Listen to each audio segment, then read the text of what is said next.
Good morning students. Today we are going to learn about basic accounting terminology. आज आपण basic accounting terminology याचा अभ्यास करणार आहोत.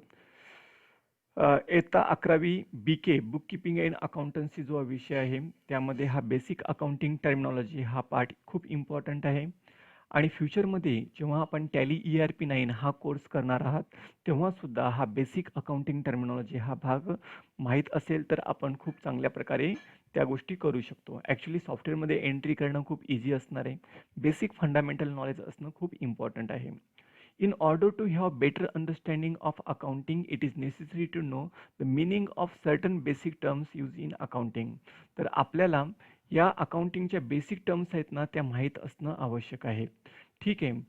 Accounting is a versatile system which serve a large number of purpose in modern business world. आजच्या आधुनिक जगामध्ये we are working in modern business world. So in this business world, accounting play very important role. अकाउंटिंगचा खूप important role आहे आणि तो काय आहे आणि कशा प्रकारे आहे तो आपण बघणार आहोत. आणि मोस्टली कॉम्प्युटराइज अकाउंटिंग हे खूप मोठ्या प्रमाणात केलं जातं. तर तो भाग आपण लर्न करणार आहोत. टॅली ERP9 हा मी तुम्हाला कोर्स शिकवणार आहे. Hence the following terminologies need to be understand. आपल्याला खालील टर्मिनॉलॉजी माहीत असणं आवश्यक आहे. Types of transaction. तर कोणकोणते ट्रान्झॅक्शन असतात बघा. Transaction can be classified into two category, that is monetary transaction and non monetary transaction. ट्रान्झॅक्शनचे दोन प्रकार पडतात. एक आहे तुमचा मॉनिटरी ट्रान्झॅक्शन आणि दुसरा आहे तुमचा non monetary transaction. So monetary transaction also classified into two category. First one is cash transaction and another one is credit transaction. So non-monetary transaction have only one type, that is called barter system or barter transaction. तर आपण या संबंधी पूर्ण माहिती डिटेलमध्ये बघणार आहोत. What is barter transaction, what is monetary transaction etcetera. So 1.7.1 that is a transaction. Exchange of goods and services between two person or parties for money or money's worth is known as transaction. जेव्हा आपण exchange म्हणजे काय, देवाणघेवाण. We purchase goods and we paid cash. Something comes in and something goes out. So exchange means when we are going to take and give something, that is called exchange. Or money or money's worth means only that things we record in our business concern which is related to money or money's worth. तर पैशा संबंधी किंवा पैशाशी संबंध असणाऱ्या वस्तूंची आपण या ठिकाणी नोंद करत असतो. Monetary transaction. सो पैशाशी संबंधित व्यवहार. So the transaction which involve an exchange of money or monies worth directly or indirectly is called a monetary transaction. Means such type of transaction where money or monies worth, आपण पैशाशी संबंधित असलेले व्यवहार नोंदवतो त्याला आपण काय म्हणतो, मॉनिटरी ट्रान्झॅक्शन असं म्हणतो. Only monetary transactions are recorded in the books of account. आपल्या सर्वांना माहीत आहे आपल्या बुक्स ऑफ अकाउंटमध्ये फक्त आपण मॉनिटरी ट्रान्झॅक्शन दाखवतो.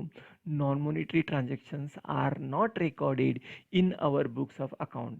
आपल्या बुक्स ऑफ अकाउंटमध्ये नॉन मॉनिटरी ट्रान्झॅक्शन दाखवत नाही. आता त्यामध्ये प्रकार पडतात दोन. एक आहे तुमचा कॅश ट्रान्झॅक्शन ज्याला रोख व्यवहार असं म्हणतात. दुसरा आहे तुमचा क्रेडिट ट्रान्झॅक्शन ज्याला आपण उधार व्यवहार असं म्हणतो. A business transaction in which cash is paid or received immediately is known as cash transaction. अशा प्रकारचा व्यवहार ज्या व्यवहारामध्ये कॅश येते किंवा कॅश जाते, whether we are going to paid cash or we are going to receive cash immediately, that is known as cash transaction. त्यालाच आपण कॅश ट्रान्झॅक्शन असं म्हणतो. For example, purchase of goods for at ₹15,000. आपल्या बिझनेसमध्ये आपण जेव्हा एखादी वस्तू परचेस करतो हे का नाही, परचेस केल्यानंतर वस्तू येते आणि आपल्या बिझनेसमधून कॅश जाते. तर या ठिकाणी काय येत आहे, तुमच्याकडे गुड्स येत आहे. तर आपण एंट्री करत काय असताना काय करतो, परचेस अकाउंट डेबिट म्हणतो आणि कॅश अकाउंट काय करतो, क्रेडिट करतो. So two accounts are involved. कोणकोणते अकाउंट आहेत तर परचेस ऑफ गुड्स म्हणजे आपण फक्त परचेसच म्हणतो त्यास, आणि कॅश. आता या ट्रान्झॅक्शनमध्ये पेमेंट ऑफ सॅलरी, यामध्ये काय, सॅलरी हा खर्च आहे आणि आपल्याकडून कॅश जात आहे. मग त्याची एंट्री करत असताना आपण काय करतो, सॅलरी अकाउंट डेबिट. तर इथं हे सॅलरी अकाउंट डेबिट, ॲक्च्युली माऊसने हे लिखाण करणं थोडंसं डिफिकल्ट ठरत असतं. ठीक आहे, तर बघूया. या ठिकाणी काय सांगितले तुम्हाला, salary account debit to cash. Two account कोणकोणते आहेत, एक तुमचा सॅलरी अकाउंट आहे आणि दुसरा कुठला पेमेंट म्हणजे कॅश अकाउंट इन्व्हॉल्व आहे. म्हणजे कॅश जात आहे दोन्ही ट्रान्झॅक्शनमध्ये. इथं परचेसच्या ऐवजी आपलं सेल्स जरी राहिलं असतं, जसं सेल गुड्स फॉर कॅश असं म्हटलं असतं, तर cash account debit to sales म्हणजे कॅश डेबिटला किंवा क्रेडिटला किंवा बँक डेबिटला किंवा क्रेडिटला जेव्हा केव्हा येते तेव्हा त्याला मॉनिटरी ट्रान्झॅक्शन असं म्हणायचं, कॅश ट्रान्झॅक्शन म्हणायचं. मॉनिटरी ट्रान्झॅक्शन मधला कुठला प्रकार, कॅश ट्रान्झॅक्शन. त्यानंतर आपल्याला बघायचं आहे credit transaction. Credit transaction is one in which cash is not paid or received immediately at the time of transaction but it is paid or received at a later date म्हणजे नंतर. तर actually when we are going to buy goods or we are going to sold goods on credit basis means we are not getting cash immediately or we are not paying cash immediately. म्हणजे आपण वस्तू purchase करतो तेव्हा आपण cash देत नाही किंवा आपण वस्तू सोल्ड केली की कस्टमरकडून कॅश येत नाही. म्हणजे अशा प्रकारचा व्यवहार ज्या व्यवहारामध्ये कॅश येत नाही किंवा कॅश जात नाही त्याला आपण काय म्हणूया, या ठिकाणी क्रेडिट ट्रान्झॅक्शन असं म्हणूया. So goods sold on credit to mister Aman, तर अशी वस्तू जी आपण अमनला उधारीवर विकत आहोत. ओके, म्हणजे Aman account debit to sales अशी त्याची एंट्री होणार आहे. Sold goods sold machinery to mister Amar Singh on credit, आपण अमर सिंगला वस्तू विकत आहोत, मशिनरी विकत आहोत. कशावर विकत आहोत, क्रेडिटवरती विकत आहोत. म्हणजे गुड सोल्ड असेल किंवा परचेस असेल, असेट सोल्ड असेल किंवा परचेस असेल, परंतु कॅश येत नसेल किंवा कॅश जात नसेल तर त्यास काय म्हणायचं आपण, क्रेडिट ट्रान्झॅक्शन असं म्हणायचं. त्यानंतर आपण बघूया नॉन मॉनिटरी ट्रान्झॅक्शन. तर नॉन मॉनिटरी ट्रान्झॅक्शन मीन्स बघूया, the transaction which is does not involve an exchange of money or money's worth directly or indirectly. म्हणजे असा व्यवहार ज्या व्यवहारामध्ये कॅश येत नाही किंवा कॅश जात नाही. An exchange of one thing against another thing is called barter system or barter transaction. अशा प्रकारचं ट्रान्झॅक्शन ज्या ट्रान्झॅक्शनमध्ये एक वस्तू आपण काय करतोय, देतो आणि दुसरी वस्तू घेतो त्याला आपण काय म्हणूया, नॉन मॉनिटरी ट्रान्झॅक्शन असं म्हणूया. आता त्यामध्ये आपल्याला ट्रान्झॅक्शन तर बघितलं आपण, मॉनिटरी नॉन मॉनिटरी. आता एंट्री म्हणजे काय बघूया. Recording of business transaction in the proper form or method in the books of account is called entry. जेव्हा आपण एखाद्या सिस्टमॅटिक बुक्स ऑफ अकाउंटमध्ये आपण एंट्री करतो त्याला एंट्रीज असं म्हणतो. ॲक्च्युली आता एंट्री म्हणजे काय तो आपण प्रकार बघूया, तुम्हाला मी दाखवतो.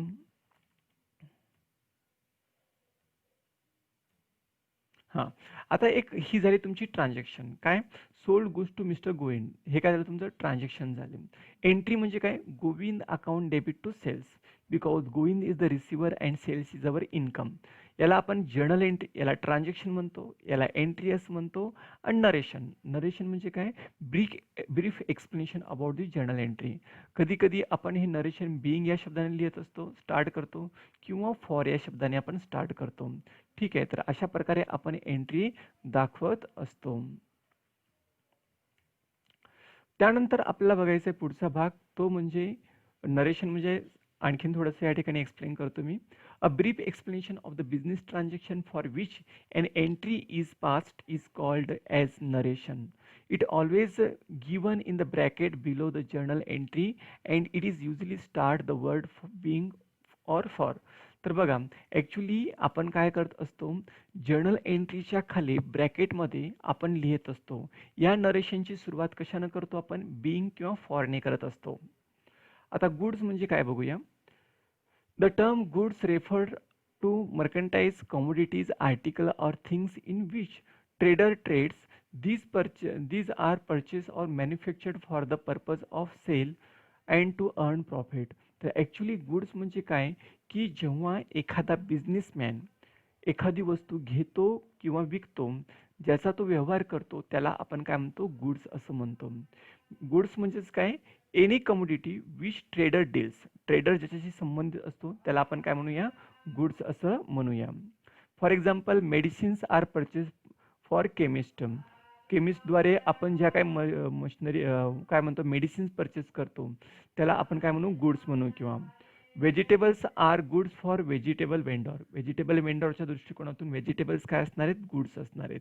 किंवा parts like tyre, engine, gearbox, cable are purchase by vehicle manufacture like Bajaj Auto or Hero Motors.